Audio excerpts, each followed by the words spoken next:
صدقہ فطر کی کیا مقدار ہے مفتی صاحب؟ اور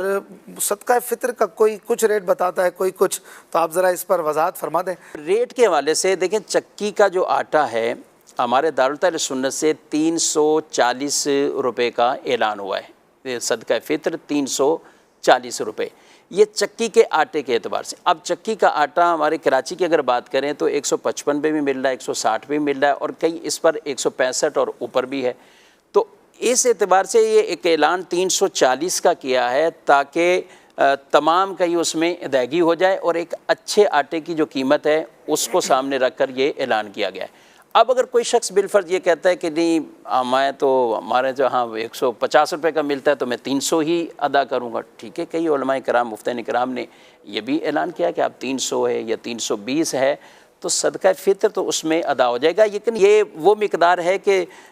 جس میں کہ بہت کم پیسے جاتے ہیں، ورنہ آپ کشمش میں جائیں، کھجوروں میں جائیں، جو میں جائیں تو عبدالحبیب بھائی سے پوچھتے ہیں نا کہ کس سے فطرہ دیں اور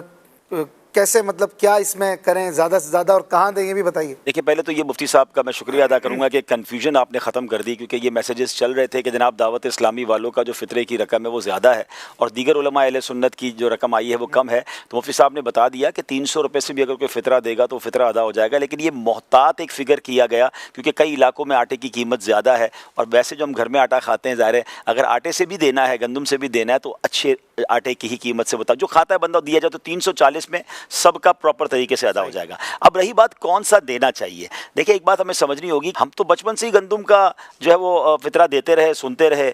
لیکن یہ اللہ سلامت رکھے دعوت اسلامی والوں کو 4-5 سال سے ماشاءاللہ جب تفصیل سے پتہ چلا کہ نبی پاک علیہ الصلوۃ والسلام نے تو حدیث پاک میں گندم کا بھی فطرہ فرمایا، تو جو کا بھی، کشمش کا بھی اور کھجور کا بھی۔ تو اب یہ تمام وہ لوگ سوچیں جن کو اللہ نے نوازا ہے، کیا ہم اپنی عید کی تیاری میں کبھی یہ سوچتے ہیں کہ یار عید کے کپڑے لینے دکاندار کو جا کر کہیں کہ یار سب سے سستے والے کپڑے دکھاؤ کون سے ہیں، سب سے سستے والے جوتے دکھائیں، ٹوپی دکھائیں، سب سے سستی والی عید کی نماز پڑھنے جانا ہے؟ تو ایسا تو نہیں ہوتا۔ عید کے دن جن کو اللہ نے نوازا ہے بہترین کپڑے، بہترین جوتے، بہترین لباس، اپنے بچوں کے لیے برانڈڈ چیزیں خریدتے ہیں، اور اللہ کی بارگاہ میں جب دینے کی باری آتی ہے تو چاروں کیٹیگریز میں جو سب سے سستا والا فطرہ ہے وہ ہم دے دیتے ہیں۔ اپنے دل سے پوچھے کہ ہم درست کر رہے ہیں؟ ہونا کیا چاہیے کہ جس سے شاندار اللہ کریم نے جن کو افطاری کروائی، سارا سال جو ہے وہ سارا مہینہ رمضان کا اجوا کھجور سے افطار کرتے رہے، تو مزہ تو یہ ہے نا کہ پھر فطرہ بھی اجوا کھجور سے دیں۔ یا اللہ تجھے سارا مہینہ فروٹ کھلائے، سارا مہینہ نعمتیں کھلائیں، تو اب میں کشمش کا، کھجور کا، جتنا اللہ نے آپ کو نوازا ہے۔ ایک بات ہمیشہ یاد رکھیں ناظرین، ہمارے پیسے نہیں جاتے اللہ کی بارگاہ میں، وہاں دل دیکھا جاتا ہے کہ یہ میری باری میں خرچ کرنے میں کس طرح کا خرچ کرتا ہے۔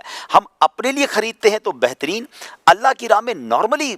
ہو یہ گیا ہے کہ گھٹیا مال یہ بچ گیا ہے، چلو کسی کو دے دیں۔ آج میں جرابے پہن رہا تھا، اس میں سوراخ نظر آیا ہے، چلو وہ کسی غریب کو دے دیں۔ اچھا کھانا بچ گیا ہے، وہ ماسیوں کو دے دیں۔ یعنی ہمیں ہر وہ چیز یاد آتی ہے جو اب ہمارے کام کی نہیں ہے، وہ ہم اللہ کی راہ میں دیں۔ حالانکہ 4 پارے کی پہلی آیت ہے لن تنالوا البر حتی تنفقوا مما تحبون، تم ہرگز بھلائی کو نہیں پہنچ سکتے جب تک اپنی پیاری چیز اللہ کی راہ میں خرچ نہ کرو۔ تو خوش دلی سے خرچ کریں، یہ شکرانے کا ایک انداز ہے کہ مولا تو نے مجھے کروڑوں سے اچھا بنایا، میں اپنا بہترین مال سے فطرہ دوں گا، سب سے اچھی کیٹیگری والا فطرہ دوں گا۔ اور آپ یقین رکھیں، آپ اچھا فطرہ، زکوٰۃ، خیرات اچھے طریقے سے دیں، اپنا اچھا مال اللہ کی راہ میں دیں، اللہ کریم اس سے اور اچھا آپ کو عطا فرمائے گا۔ اس کے خزانے بھرے ہوئے ہیں، وہاں دل دیکھا جاتا ہے، تو اس بار دل سے فطرہ دیں۔ اور اب جب فطرہ دینا ہی ہے اچھا، تو پھر آپ کی دعوت اسلامی آپ کے سامنے ہے، یعنی ایک تو آپ نے اللہ کی راہ میں زیادہ اچھا خرچ کرنے کا ثواب کمایا، اور پھر دوسرا یہ ہو گیا کہ میرے پیسے وہاں لگ گئے کہ جہاں دین کی بہت بڑی خدمت ہو رہی ہے، جہاں علماء بن رہے ہیں، حافظ بن رہے ہیں، دنیا بھر کے غیر مسلموں کو مسلمان کیا جا رہا ہے، اسلام کی دعوت پہنچائی جا رہی ہے۔ تو سبحان اللہ، یہ تو نور ڈلا نور ہو گیا نا۔ تو آگے بڑھیے، اپنی دعوت اسلامی کو فطرہ دیجیے۔ مفتیان کرام یہ بھی ہمیں سمجھاتے ہیں کہ فطرے کے لیے عید کی نماز کا انتظار بھی کرنا ضروری نہیں ہے، آپ رمضان میں بھی فطرہ دے سکتے ہیں۔ تو نیک کام میں دیر نہیں کرنی چاہیے، آج سے اپنے بچوں کا سب کا فطرہ ادا کر دیں اور بہترین فطرہ ادا کریں۔